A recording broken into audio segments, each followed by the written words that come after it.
Hi ನಮಸ್ಕಾರ ಎಲ್ಲರಿಗೂ. I hope ನೀವು ಕೂಡ ಚೆನ್ನಾಗಿದ್ದೀರಾ. ನಾನಿಲ್ಲಿ ಮಕ್ಕಳಿಗಂತ ಡ್ರೈ ಫ್ರೂಟ್ಸ್ ಲಾಡು ಮಾಡ್ಬೇಕು ಅಂದ್ಕೊಂಡಿದ್ದೀನಿ. ಮಾಡೋದನ್ನು ನಿಮ್ಮ ಜೊತೆ ಹಂಚ್ಕೊಳ್ತೇನೆ.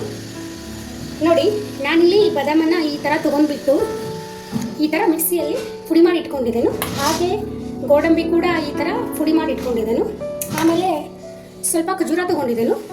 ಆಮೇಲೆ ಸ್ವಲ್ಪ ಗಸಗಸೆ ತೊಗೊಂಡಿದ್ದೇನೆ. ಆಮೇಲೆ ಸ್ವಲ್ಪ ಏಲಕ್ಕಿ ಮತ್ತು ಶುಂಠಿ ಪುಡಿ ಇದನ್ನು ತೊಗೊಂಡಿದ್ದೇನೆ. ಆಮೇಲೆ ಸ್ವಲ್ಪ ಖಾರಕ್ಕೂ ಇರಲಿ ಅಂತ ಈ ಥರ ಪುಡಿ ಮಾಡಿ ಇಟ್ಕೊಂಡಿದ್ದೇನೆ. ಇವಾಗ ಇದನ್ನು ಒಂದೊಂದಾಗಿ ತುಪ್ಪದಲ್ಲಿ ಹುರ್ಕೊಳ್ತೇನೆ.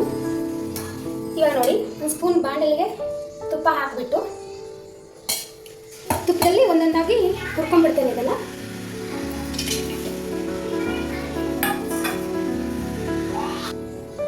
ಸ್ವಲ್ಪ ಚೆನ್ನಾಗಿ ಹುರ್ಕೊಳ್ಬೇಕು. ನೋಡಿ, ನಾನು ಈ ಥರ ಹುರ್ಕೊಳ್ತಾ ಇದ್ದೀನಿ. ಸ್ವಲ್ಪ ಕಡಿಮೆ ಆಯಿತು ಅನ್ಸುತ್ತೆ, ಇನ್ನೊಂದು ಸ್ವಲ್ಪ ಹಾಕೊಳ್ತಾ ಇದ್ದೀನಿ. ನನ್ನ ಮಕ್ಕಳು ತುಂಬ ದಿನದಿಂದ ಹೇಳ್ತಾ ಇದ್ರು ಮಾಡು ಅಂತ. ಮಾಡೋಕ್ಕಾಗಲಿಲ್ಲ, ಬಟ್ ಇವಾಗ ಮಾಡ್ಬೇಕು ಅಂದ್ಕೊಂಡು ಈ ಥರ ಮಾಡ್ಕೊಳ್ತಾ ಇದ್ರು. ಇವಾಗ ಇದು ಹುರಿದಿದೆ, ಇದನ್ನು ಒಂದು ಬುಟ್ಟೆಯಲ್ಲಿ ತಗೊಂಡ್ಬಿಡ್ತೇನೆ.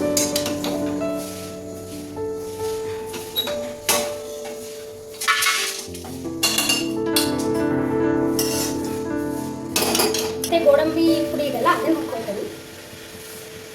ಹಾಗೆ ಒಂದೊಂದು ತುಪ್ಪ ಹಾಕಿಬಿಟ್ಟೆ ಹುರ್ಕೊಳ್ಳೋದು. ನಾನು ಮಿಕ್ಸಿಯಲ್ಲಿ ತರಿಯಾಗಿ ಮಾಡ್ಕೊಳ್ಬೇಕಂತ ಅಂದ್ಕೊಂಡೆ, ಬಟ್ ಅದು ಏನೋ ನನಗೆ ಆ ಥರ ಮಾಡ್ಕೊಳಕ್ಕಾಗೋದೇ ಇಲ್ಲ.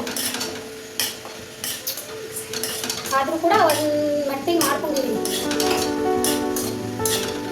ಇಲ್ಲ ಪೂರ್ತಿ ಸಣ್ಣ ಆಗೋಗುತ್ತೆ, ಇಲ್ಲಾಂದರೆ ಪೂರ್ತಿ ಗಟ್ಟಿಯಾಗಿದೆ.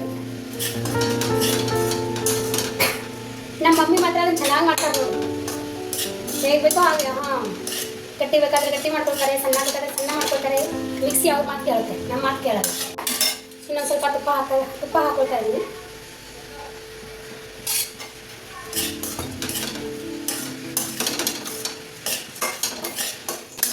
ಇವಾಗ ಇದು ಹುರಿದಿದೆ, ಇದನ್ನು ಕೂಡ ಒಂದು ಪಾತ್ರೆ ತಗೊಳ್ತೇನೆ.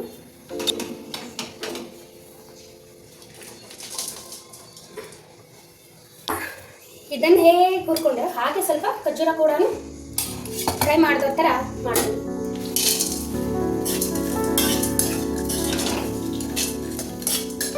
ನನಗೂ ಮೊದಲಿನ ಬರ್ತಾ ಇರಲಿಲ್ಲ, ಬಟ್ ಹಾಗೆ ನಾನು ನೋಡಿಯೇ ಕಲ್ತ್ಕೊಂಡಿದ್ದೀನಿ.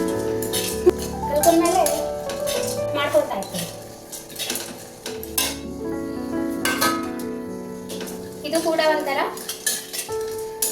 ಹುರಿದಾಗಿದೆ. ಇದನ್ನು ಒಂದು ಪಾತ್ರೆಯಲ್ಲಿ ತಗೊಳ್ತೇನೆ.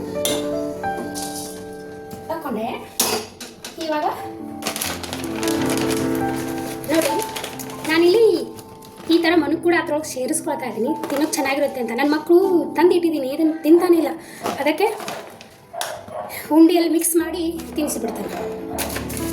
ಏನು ಮಾಡೋದು ಮತ್ತೆ, ಮಕ್ಕಳು ಹಿಡ್ದವ್ರು ಕಥೆ ಇಲ್ಲ. ತಿನ್ನಲಿಲ್ಲ ಅಂದರೆ ಎದ್ರಲ್ಲಾದರೂ ಮಿಕ್ಸ್ ಮಾಡೋದು, ತಿನ್ನಿಸೋದು. ಇವಾಗ ಇದೊಂದು ಹುರ್ಕೊಂಡ್ಬಿಡ್ತೀನಿ.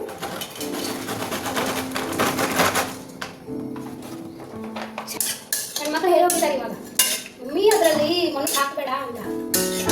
ಬಟ್ ನಾನು ಕೇಳಲ್ಲ, ನನಗೆ ಹೇಗೆ ಬೇಕಾಗಿ ಕಟ್ಟಿರ್ತೀನಿ, ಅವ್ರಿಗೆ ತಿನ್ನಿಸ್ತೀನಿ.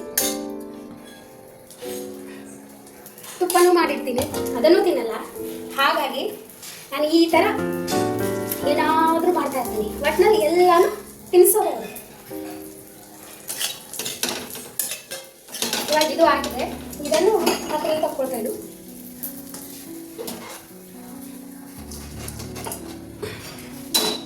ಇವಾಗ ಇನ್ನೊಂದು ಸ್ಪೂನ್ ತುಪ್ಪ ಹಾಕಿಬಿಟ್ಟು ಇದೇನು ಗಸಗಸೆ ಇದೆಯಲ್ಲ, ಗಸಗಸೆ ಸೇರಿಸ್ಕೊಳ್ತೇನೆ. ನೋಡಿ, ಇದು ಉರಿತಾ ಇದೆ. ಓಕೆ, ಇದಕ್ಕೆ ಇವಾಗ ಖರ್ಜೂರ ಮಿಕ್ಸ್ ಮಾಡ್ಕೊಳ್ತಾ ಇದ್ದೀನಿ. ನಾನೇನು ಕಟ್ಟೋದು ಏನು ಮಾಡ್ಕೊಂಡಿಲ್ಲ, ಅದು ತಾನೇ ಮೆಲ್ಟ್ ಆಗುತ್ತೆ. ಎಲ್ಲನೂ ಸೇರಿಸ್ಕೊಳ್ತಾ ಇದ್ದೀನಿ. ಇದಕ್ಕೆ ಬೀಜ ಇರಲ್ಲ, ಬೀಜ ಇಲ್ಲದೆ ನಾನು ತೊಗೊಂಡು ಬಂದಿರೋದು. ಹಾಗಾಗಿ ಚೆನ್ನಾಗಿ ಏನು ನೋಡೋ ಅವಶ್ಯಕತೆ ಇಲ್ಲ. ನಾನು ಇದಕ್ಕೆ ಬೆಲ್ಲ ಆಗಲಿ ಸಕ್ಕರೆ ಆಗಲಿ ಏನು ಆ್ಯಡ್ ಮಾಡ್ತೀನಿ. ಉತ್ಸಾಹ ಏನಿದೆಯೋ ಇದೇ ಮೆಲ್ಟ್ ಆಗಿ ಅಷ್ಟಕ್ಕೆ ಆಗುತ್ತೆ. ನೋಡಿ, ಈ ಥರ ಮೆಲ್ಟ್ ಆಗ್ತಾ ಬರ್ತಾ ಇದೆ ಅದು. ಅದಕ್ಕೆ ಇನ್ನೊಂದು ಸ್ಪೂನ್ ತುಪ್ಪ ಸೇರಿಸ್ಕೊಳ್ತೀನಿ. ಇನ್ನೂ ಮೆಲ್ಟ್ ಆಗುತ್ತೆ ಇದು. ಎಲ್ಲನೂ ಖಜೂರಿ ಇದೆ ಅಲ್ಲ, ಇದೆಲ್ಲ ಕರಿಬಿಟ್ಟು ಬೆಲ್ಲದ ಪಾಕ ಥರ ಆಗುತ್ತೆ ನೋಡಿ. ಇದೆಲ್ಲನೂ ಈ ಥರ ಮೆಲ್ಟಾಗಿದೆ. ಇದಕ್ಕೆ ಇವಾಗ ಶುಂಠಿ ಪುಡಿ ಮತ್ತು ಏಲಕ್ಕಿ ಪುಡಿ ಸೇರಿಸ್ಕೊಳ್ತಾ ಇದ್ದೀನಿ. ಸೇರಿಸ್ಕೊಂಡ್ಬಿಟ್ಟು ಇದೇನಿತ್ತಲ್ಲ ಇದನ್ನೆಲ್ಲನೂ ಹಾಕೋತೀನಿ ನೋಡಿ. ಇವಾಗ ಇದಾಗಿದೆ, ಇದನ್ನು ಆಫ್ ಮಾಡ್ತೀನಿ. ಆಫ್ ಮಾಡಿಬಿಟ್ಟು ಚೆನ್ನಾಗಿ ಮಿಕ್ಸ್ ಮಾಡ್ಕೊಳ್ಬೇಕು ನೋಡಿ. ಈ ಥರ ಎಲ್ಲನೂ ಮಿಕ್ಸ್ ಮಾಡ್ಕೊಂಡಿದ್ದೇನು. ಸ್ವಲ್ಪ ತುಪ್ಪ ಹಚ್ಚಿಬಿಟ್ಟು ಸ್ವಲ್ಪ ಆರಿದ ಮೇಲೆ ಉಂಡಿನ ಕಟ್ಟಿಬಿಡೋದು, ಮುಗೀತು. ಸ್ವಲ್ಪ ಕೈಗೆ ತುಪ್ಪನ ಈ ಥರ ಸವರ್ಕೊಂಡ್ಬಿಟ್ಟು ಎಷ್ಟಿಷ್ಟು ಬೇಕೋ ಸೈಜ್ಗೆ ಅಷ್ಟಿಷ್ಟು ಕಟ್ಬಿಡೋದು. ಸುಡ್ತಾ ಇದೆ ಬಟ್ ಹಾಗೆ ಕಟ್ಕೊಂಡ್ಬಿಡೋದು. ನಾನಂತೂ ಸಣ್ಣ ಸಣ್ಣ ಸೈಜ್ಗೆ ಕಟ್ಕೊಳ್ತೇನೆ, ಯಾಕಂದರೆ ಇವ್ರು ನನ್ನ ಮಕ್ಕಳಂತೂ ದಿನದಲ್ಲಿ 10 ತಿನ್ನಂದ್ರೂ ತಿಂದ್ಬಿಡ್ತಾರೆ. ಬಟ್ ತಿನ್ನಲಿ, ಅದಕ್ಕೇನಿಲ್ಲ. ಬಟ್ ಇದೆಲ್ಲ ಸ್ವಲ್ಪ ಹೀಟದು ಇರುತ್ತಲ್ಲ ಬದಲು, ಅದಕ್ಕೆ ನಾನು 2 ಅಥವಾ 1 ಮಾತ್ರನೇ ಕೊಡೋದು ನಾನು ನೋಡಿ.